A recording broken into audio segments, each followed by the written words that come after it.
आचार्य बालकृष्ण जी, सचिव आयुर्वेद विद्यापीठ श्री वैद्य देवेंद्र त्रिगुणा जी, मनोज नेसारी जी, आज के इस कार्यक्रम में उपस्थित सभी माननीय जनप्रतिनिधिगण, देश और प्रदेश के अलग अलग अंचलों से यहां पर उपस्थित आयुर्वेद के सभी हमारे विशेषज्ञगण और उपस्थित भाइयों बहनों, मैं देश के आदरणीय उपराष्ट्रपति जी का और उनकी धर्मपत्नी आदरणीय डॉक्टर सुदेव धनखड़ जी का अपने ऑफिशियल विजिट में प्रथम बार उत्तर प्रदेश आगमन पर उत्तर प्रदेश वासियों की ओर से हृदय से स्वागत करता हूं, अभिनंदन करता हूं।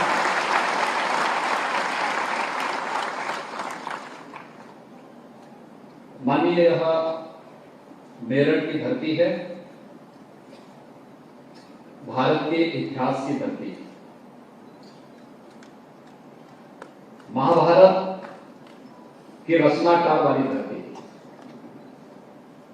यही मेरठ से कुछ ही दूरी पर हस्तिनापुर है, जिसने महाभारत की नींव रखी थी और एक नए इतिहास का सृजन किया था। आने वाली पीढ़ी को एक धरोहर दी थी, जिसने इस घोषणा भी की थी कि धर्म, अर्थ, काम और मोक्ष जो चार मानवीय पुरुषार्थ हैं, इनसे संबंधित जो कुछ भी है वह इस ग्रंथ में है, जो इसमें नहीं वह अन्यत्र कहीं नहीं है,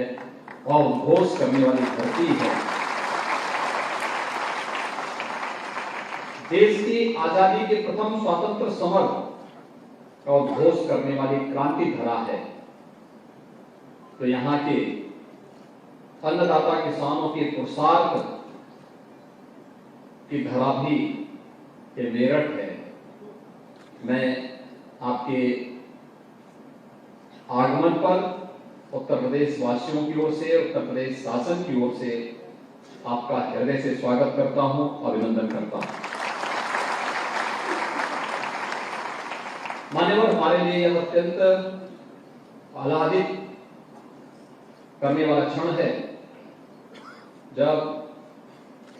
इस आयुर्वेद महापर्व को आपका आशीर्वाद प्राप्त हो रहा है। भारत की परंपरागत चिकित्सा पद्धति पिछले 9 वर्ष के अंदर एक लंबी छलांग लगा करके दुनिया के अंदर छाने की स्थिति में है, और सचमुच इसका श्रेय अगर किसी को दिया जा सकता है तो इस देश के यशस्वी प्रधानमंत्री आदरणीय श्री नरेंद्र मोदी जी को दिया जा सकता है, जिन्होंने पहली बार परंपरागत चिकित्सा पद्धतियों को आयुष मंत्रालय के रूप में लेकर के और योग, आयुर्वेद, होम्योपैथ, यूनानी, सिद्धा, प्राकृतिक चिकित्सा, इन सब को लेकर के मंत्रालय का गठन किया। योग को 2016 से 21 जून की तिथि को अंतर्राष्ट्रीय योग दिवस के रूप में आज पूरी दुनिया मनाने के लिए उत्सुक है। 21 जून को दुनिया का कोई कोना ऐसा नहीं जहां पर पूरा देश, पूरी दुनिया, कोई प्रांत, कोई जनपद, कोई शहर, कोई कस्बा, कोई गांव, कोई परिवार ऐसा नहीं होता है जो योग की क्रिया के साथ किसी न किसी रूप में न जुड़ता हो। भारत की इस परंपरा के साथ दुनिया को जोड़ने और उसी प्रकार से आयुर्वेद को दुनिया के अंदर स्थापित करने के आदरणीय प्रधानमंत्री जी के जो प्रयास प्रारंभ हुए हैं, उन प्रयासों का परिणाम आज हम सबके सामने है। इतनी बड़ी संख्या में आयुर्वेद के विशेषज्ञ एक साथ एक मंच पर आकर के आपका मार्गदर्शन और आशीर्वाद प्राप्त करें, ये हम सब के लिए आह्लादित करने वाला क्षण है। मेरे सामने जब ये प्रस्ताव आया तो मैंने कहा कि मैं 4 वर्ष पहले इस सम्मेलन में कानपुर में उपस्थित हुआ ही था। डॉक्टर वाजपेयी जी ने जब ये बात मेरे सामने रखी तो मैंने कहा देखो, इसमें सबसे उपयुक्त पात्र इस कार्यक्रम के उद्घाटन के होंगे हमारे देश के आदरणीय उपराष्ट्रपति जी, और उपराष्ट्रपति जी को इस कार्यक्रम में हम लोग आमंत्रित करके इस कार्यक्रम को एक नई ऊंचाई प्रदान करके अपने लक्ष्यों को प्राप्त करने की दिशा में आगे बढ़ेंगे। तो आदरणीय प्रधानमंत्री जी ने हम सबके सामने प्रस्तुत किए हैं, और आज इस आयुर्वेद सम्मेलन के उद्घाटन कार्यक्रम में आपकी उपस्थिति इन सभी आयुर्वेद के विशेषज्ञों को प्रफुल्लित कर रहा है, उन्हें एक नई उड़ान के लिए तैयार कर रहा है। और इसलिए मैं इस आयुर्वेद सम्मेलन के अवसर पर क्रांतिधारा मेरठ में भारत की पौराणिक और ऐतिहासिक पृष्ठभूमि की इस धरा पर मैं इन सभी आयुर्वेद के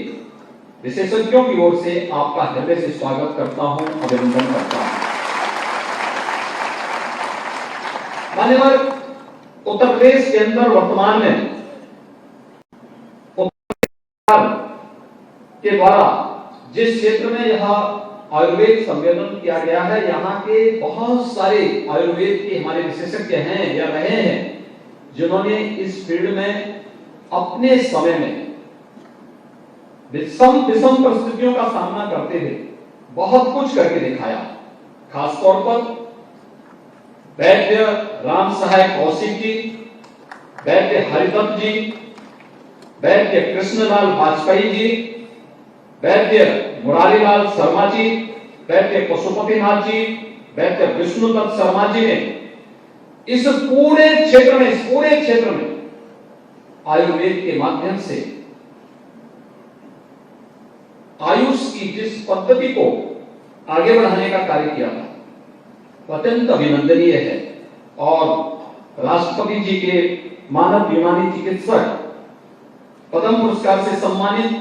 हकीम सैफुद्दीन जी की भी धरती यही मेरठ रही है, यही मेरठ से उनका चुनाव रहा। ये 3 दिवसीय जो आयुर्वेद महासम्मेलन आज से प्रारंभ हो रहा है, आयुर्वेद की विभिन्न विधाओं को लेकर के यहाँ पे चर्चाएं होंगी, उनके द्वारा जो बेस्ट प्रैक्टिसेस हैं उनके बारे में अवगत कराया जाएगा। इस दिशा में जो नए शोध हो रहे हैं इसके बारे में भी अवगत कराया जाएगा, और कैसे हम आयुर्वेद को, योग, आयुर्वेद, प्राकृतिक चिकित्सा, इन सब को हम हेल्थ एंड वेलनेस सेंटर के अपने प्रधानमंत्री जी के इस अभियान के साथ जोड़ करके हेल्थ टूरिज्म